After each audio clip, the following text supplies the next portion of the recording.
Hello. In this speech, I will change your mind about carbon emissions and how we can reduce and ultimately stop these carbon emissions from happening.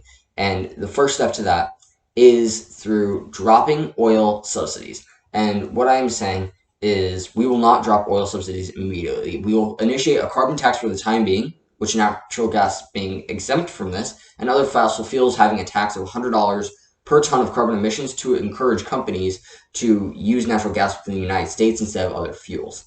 And these costs can be estimated via the social cost of carbon. It's a difficult number to pin down, but even at the extremely conservative U.S. federal estimate of $37 per ton of carbon dioxide pollution, some recent research actually pegs the value at more than 5 times that number. That's about $200 billion per year for America and $1.3 trillion globally. That's by News Intelligence 2019. And this shows that the U.S. will save $315 billion in 5 years with the carbon tax plan that I am stating. And basically, natural gas is way less harmful than other fossil fuels because of its atomic composition.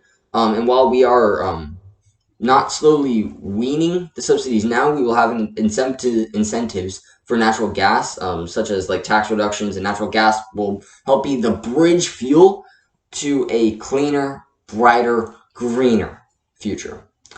And basically, the impact in a huge drop in coal can be clearly seen in emissions data. First, let me explain why coal has higher associated carbon dioxide emissions than natural gas.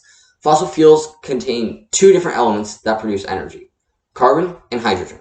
When carbon burns, it forms carbon dioxide. When hydrogen burns, it forms water vapor.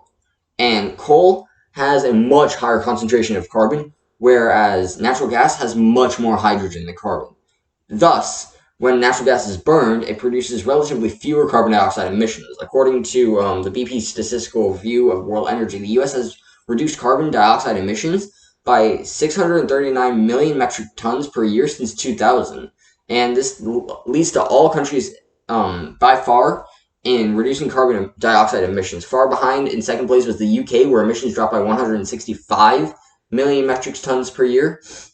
And at the same time, China, by contrast, increased its carbon dioxide emissions by a whopping 6.8 billion metric tons per year, primarily a result of the 170% increases in both oil and coal consumptions. Thus, those, it's crazy how much we would be able to see how there are differences between coal and hydrogen, and we are already reducing emissions right now.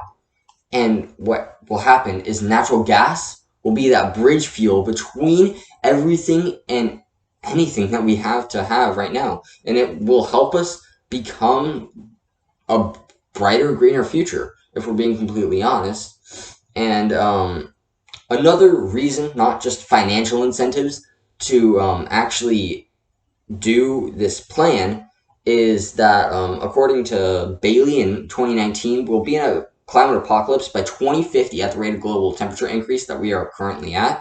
And since dropping fossil fuel subsidies altogether right now would have massive detriments to the economy, we just can't take away everything right now. And if and when a climate apocalypse happens, Shostak in 2019 says that the World Health Organization says 5 million people will perish between 2030 and 2050 due to climate change. And that's before the climate apocalypse.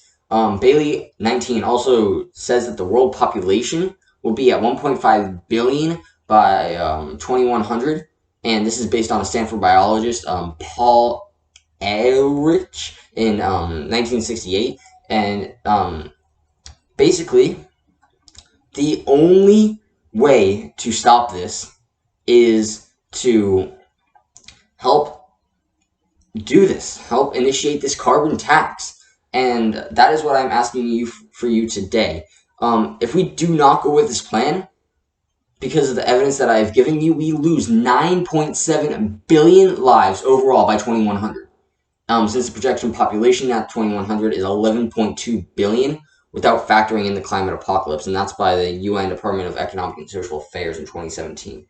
Now, what I have to say is, please go out and make a difference in climate change.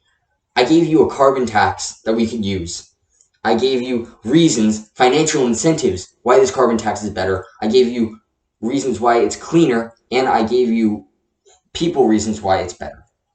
Thank you so much, and please help.